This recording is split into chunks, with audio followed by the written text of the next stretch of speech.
Hello, I'm Theodore Parker, and today is Thursday, July 21st, 2022.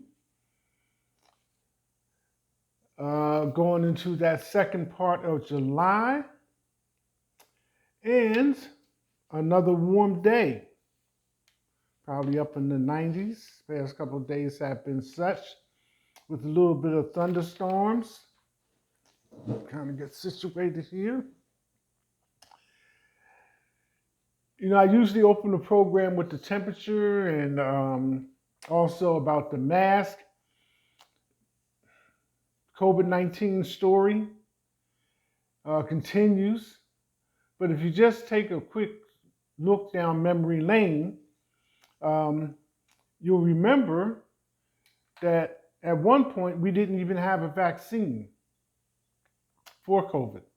That was coming straight out of the Trump administration, which reminds me the January 6th committee will be meeting today. I think it's this evening, this time, 8 p.m., going over some text messages, things, Secret Service, and Trump's direct activities during the time that the Capitol was being assaulted. But the COVID-19 story. We was waiting on the vaccine,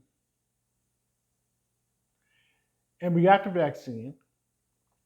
Then we were promised masks, which I usually hold up at this time.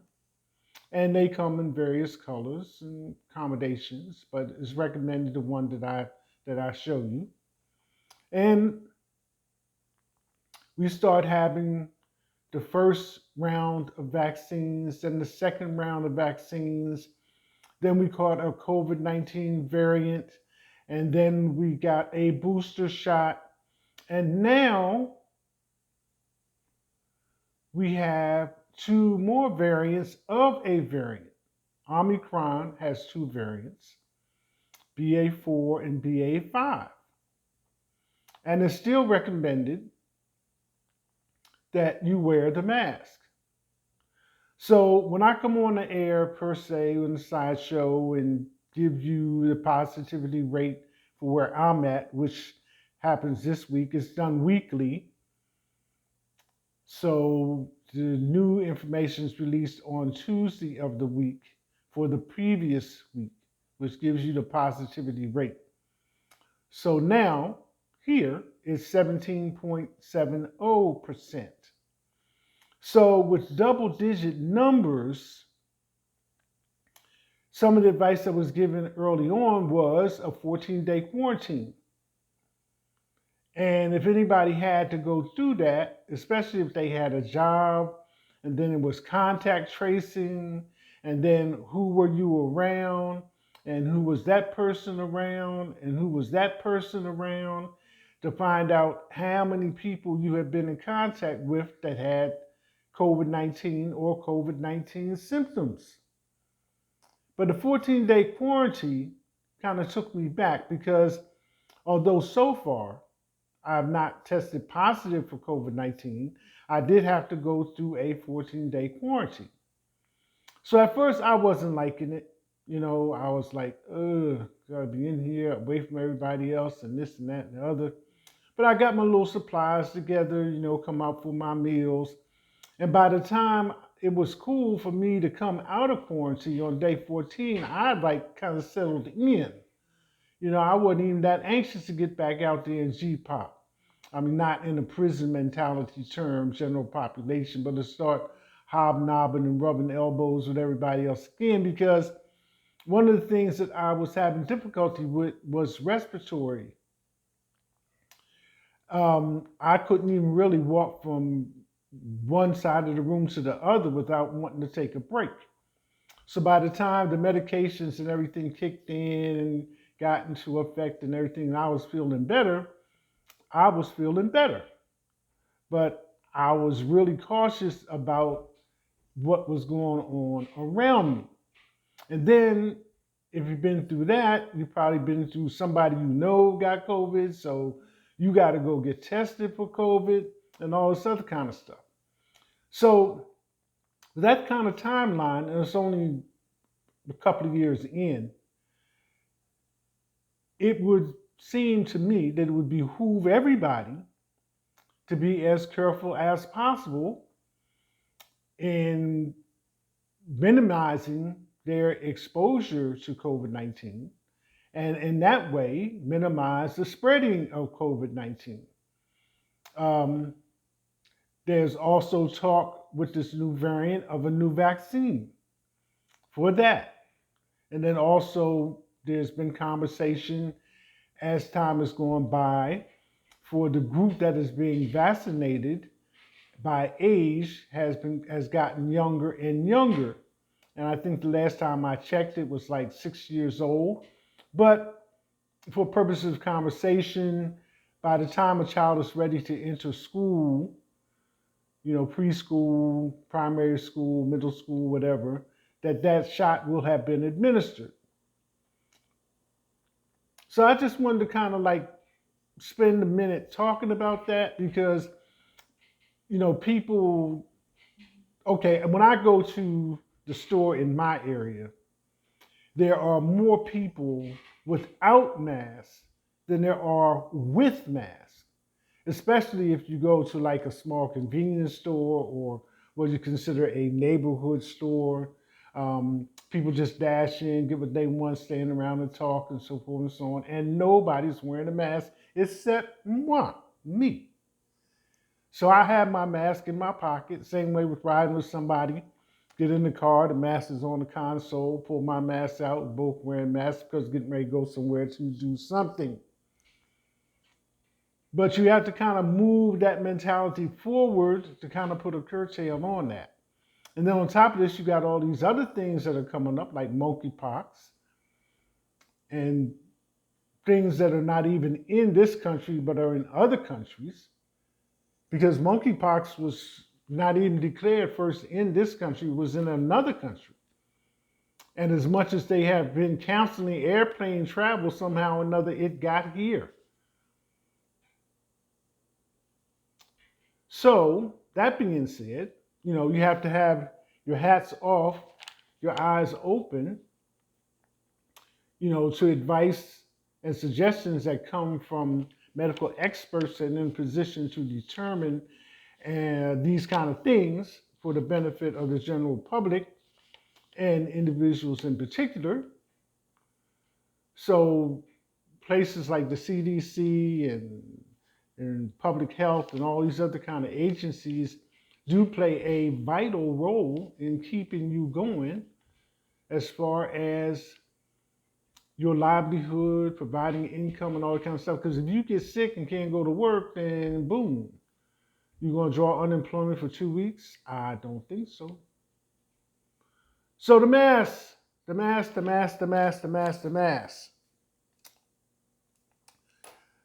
Another weird story, which I had seen and didn't mention because, time and all that. But I think it was in Texas, but I'm not sure. I don't remember right now. But back when we were discussing critical race theory, and everybody was all up on it, what does it mean, and why is it? And I think I explained here on the air that it was actually a mock college session for teaching a class on race theory, but it was not a real thing. It was just a go through scenario to give everybody a different feeling and allow them to have some input. But somehow or another, it got to steamrolling to the point where critical race theory was something that was threatened to be taught at all levels of education, where it is primarily and exclusively used in particular at a college level for a specific purpose and class and curriculum. So here's the story. The school principal, she got hired at one school, and she already had a good record. She was great at her job, and so forth and so on. But somehow or another, The general people around her wanted to put critical race theory on her. So things got so bad that she left that first position, went a couple of cities over, went over to the next town, and got hired again. And lo and behold, if they didn't follow her over there talking the same stuff. And her job did not have anything to do with the teaching of critical race theory. So as things worked out, she said, well, y'all gonna have to stop this, because this is above and beyond anything that, I signed on for, and I'm just not having it. So that's the way the story went. But she had to actually speak up and tell them, leave me alone. This is not even making no sense. And besides not making sense, it has no connection to what I do. Just saying. Okay, messing around with the TV, internet. Netflix is a joke. 1 hour. And out of everything that was said, this is the one that I'm going to share with you. Comedian comes on stage, talks about how happy parents are, when they find out, what the child is going to be. And they have what they call, most recently, a gender reveal party. Excuse me. But here's the twist and the turn. The gender reveal party is now delayed until the child has advanced several years and can tell the parents what gender it wants to be.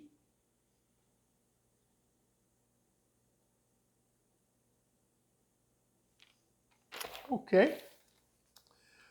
You know how the United States has been going around, well, the United States and other countries, as a matter of fact, but primarily the United States, seizing Russian property and goods and money and things of this nature. Well, the United States, along with another country, recently seized a Russian yacht. Somehow or another, $300 million got to be tossed around in the conversation. I wasn't sure if it was the yacht, but on the yacht was discovered a Russian Fabergé egg. Now, I'm sure everybody has heard the conversation about the Fabergé eggs. So this was a real live to-do moment on a Russian yacht, a Fabergé egg. So I don't know if they confiscated the egg and the yacht, but this has cost the Russian oligarchs millions of dollars. They're billionaires and so forth and so on. But I thought that was interesting. They found a Fabergé egg on the yacht. Just so you don't get accused of ignoring certain things, here's one that's close to home. Meta's Zuckerberg and Sandberg to be questioned by lawyers in privacy lawsuit. Well, I'm in conversations with them right now.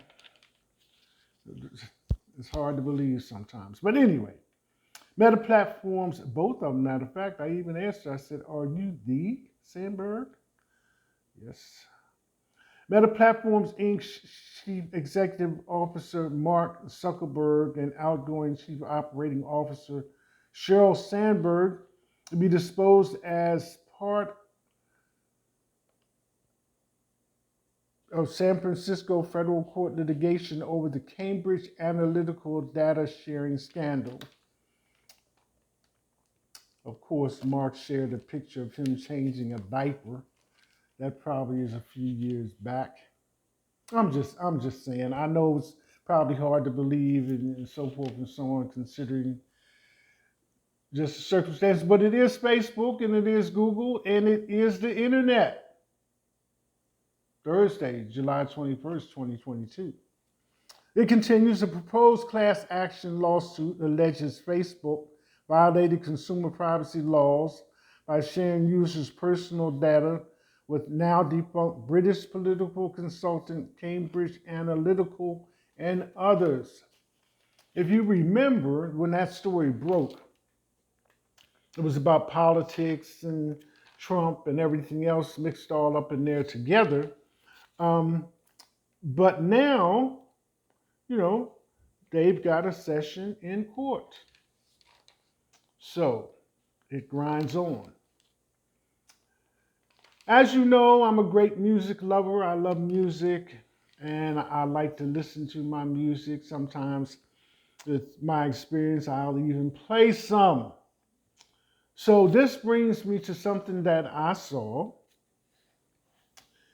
called Hear a 19-Year-Old Prince Crushing It on Every Instrument in an early jam session, Loring Park Sessions. Nelson, Shimon, and Ribrick. Some of the comments about this made it worth sharing. You know, people like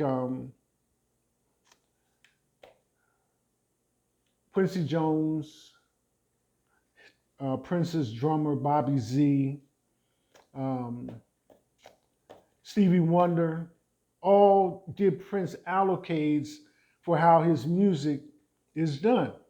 You know, all kinds, funk, rhythm, blues, pop, a classical, jazz, Prince could play it. And I kind of get into a groove on listening to some of Prince's music that I have not heard before, and that can like really occupy some time. I still don't think I've heard all of it. But this is from this particular session, and it's because he has played it every instrument himself. So this is Prince at Loring Park Sessions 1977. If you would like to look it up and listen to it, you probably can hear it in the background a little bit. But on this, he played every instrument himself. So I don't know why the other people's names is on there, but it's validated, verified. At 19 years old, he did this album, improvisation, every instrument himself. So give a listen for a few seconds.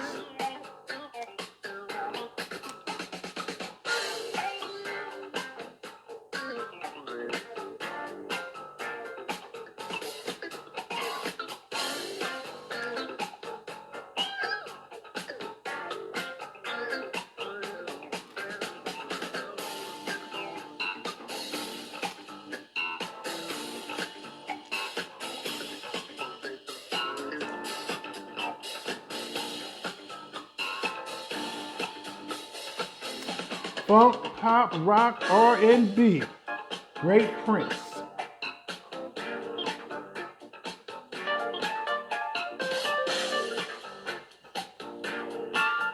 Said he never had a day where he played a wrong note or a bad note. And considering everything that musicians have a reputation for being involved with, that's a heck of a statement. Prince at 19. All right, y'all. That's it. Hashtag